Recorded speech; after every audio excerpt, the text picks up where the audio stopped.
Bendruomenę įkūrėm prieš 20 metų, vienijam 60 bendruomenės narių. Bendruomenės veikla yra pagrinde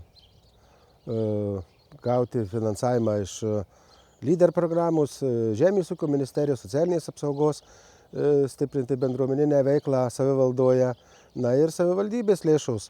Tai ir ūkiniai veiklai dabar keletas metų iš eilės gaunam finansavimą ir kultūrai. Tai tokie pagrindiniai finansavimo šaltiniai. Tai iš jų viso nuo 2011 metų esam parašę ir įgyvendinę 33 projektus maždaug už 117 tūkstančių eurų. Tai tokie pagrindiniai mūsų projektai, tai bendruomenės namų renovacija, stogas pakeistas, įsigyta treniruokliai, tvora, na ir sporto aikštelė pakeista, krepšinių, nepakeista, bet atnaujinta. Esam įkūrę mėgėjų teatrą, teatras veikia jau 7 metai.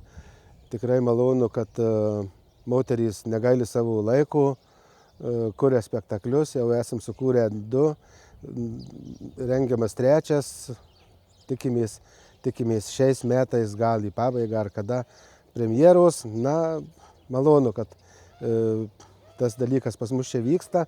Tikrai esam populiarūs ne tik Marijampolės savivaldybėje su teatru, bet ir kviečia mus ir aplinkiniai savivaldybės, Šakiai, Vilkaviškis, Kalvarija, Alytus, buvom ir Jurbarke, tai tokios mūsų kultūrinės veiklos.